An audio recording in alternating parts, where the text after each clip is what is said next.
பிப்ரவரி 7 வெள்ளிக்கிழமை. கைக்குள் அடங்கியிருங்கள்.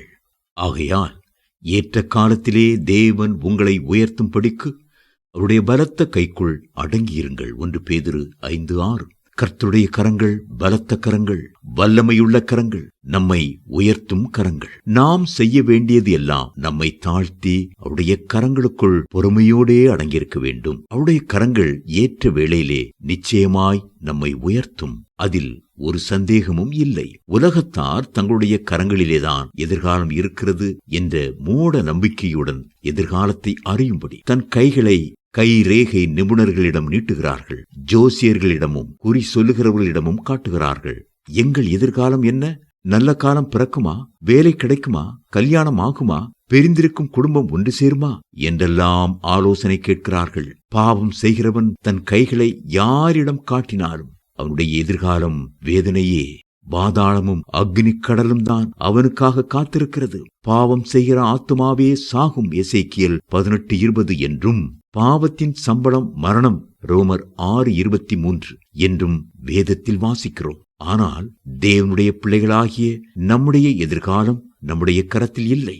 ஆணிகள் கடாவப்பட்ட கிறிஸ்துவனுடைய கரத்திலேயே இருக்கிறது. அவர் நம்மை தமது உள்ளங்கைகளில் வரைந்திருக்கிறாரே. அந்த கரங்களை நோக்கி பாருங்கள். வேதம் சொல்லுகிறது, நம்முடைய அக்கிரமங்களின் நிமித்தம் அவர் நொறுக்கப்பட்டார், நமக்கு சமாதானத்தை உண்டு பண்ணும் ஆக்கினை அவர் மேல் வந்தது. ஏசாயா 53:5. நமது பாவங்களுக்கான தண்டனையை அவர் ஏற்றுக்கொண்டதினாலே நாம் எதிர்காலத்தில் அந்த தண்டனையை அனுபவிக்க வேண்டியது இல்லை. அவர் நமக்காக நித்திய மகிழ்ச்சியையும் நித்திய ஜீவனையும் ஏற்படுத்தி இருக்கிறார். சமாதானத்தை நமக்காக ஏற்படுத்தி இருக்கிறார். நம்முடைய பெயர்களையெல்லாம் தமது ஜீவ புத்தகத்திலே எழுதியிருக்கிறார். அவருடைய கரம் கடைசி வரை நம்மை பரிசுத்தமாய் வழிநடத்தும். நாம் அவருடைய கரத்தில் அடங்கியிருக்கும் போது ஒரு நாளும் உலகம், மாமிசம், பிசாசு ஆகியவற்றால் நம்மை மேற்கொள்ளவே முடியாது. பாவ சோதனைகளால் நம்மை தோற்க முடியாது.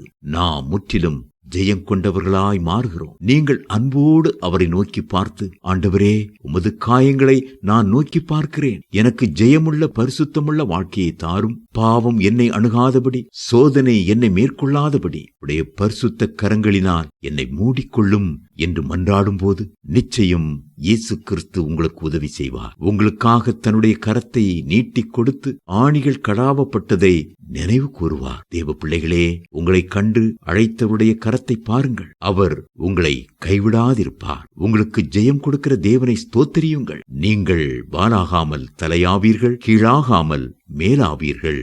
நீங்கள் நியாய பிரமாணத்திற்கு கீழ்ப்பட்டிராமல் கிருபைக்கு கீழ்ப்பட்டிருக்கிறபடியால் பாவம் உங்களை மேற்கொள்ள மாட்டாது. ரோமர் 6:14.